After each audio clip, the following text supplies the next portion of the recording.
Wondering how you can learn to sew? I'm Jennifer Moore with the Sewing Report, and I want to help you discover your love of sewing. In this video, we're going over 5 tips to help you get started. The first thing you need to do is figuring out what you want to sew. There are so many different forms, from home decor to quilting to garments. Each one is very different, and you need to see which one you're most interested in.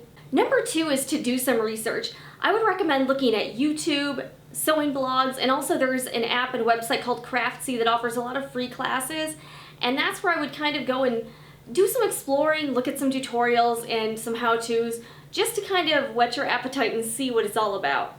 Number 3 is to either buy or borrow a sewing machine, and I know that might seem a little challenging, but one of the easiest things you can do is to get an entry-level, more modern machine off of a website like Amazon, because you can look at a lot of customer reviews, and also these machines tend to have a lot of tutorials online and various videos so that you can figure out how to use it. Number 4 is to get comfortable with your machine. If you don't know how to use it, you're never actually going to make anything, and it's just going to sit in a closet, and you don't want that.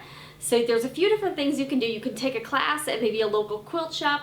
You can get someone who knows how to sew to show you how to use your sewing machine, or you can do what my husband and I did. We bought a rather entry-level Brother SC400. It's a great machine for beginners, and I'll link it below. And we just looked at a lot of YouTube videos and blogs to figure it out, and we were really able to learn that way at home, and it was pretty easy.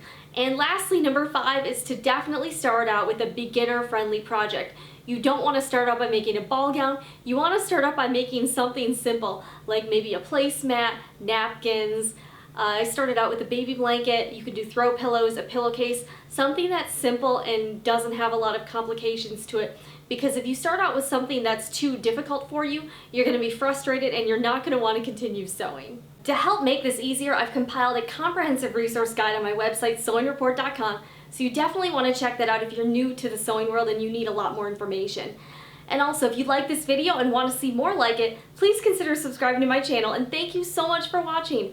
I'm Jennifer Moore, and I'll see you next time.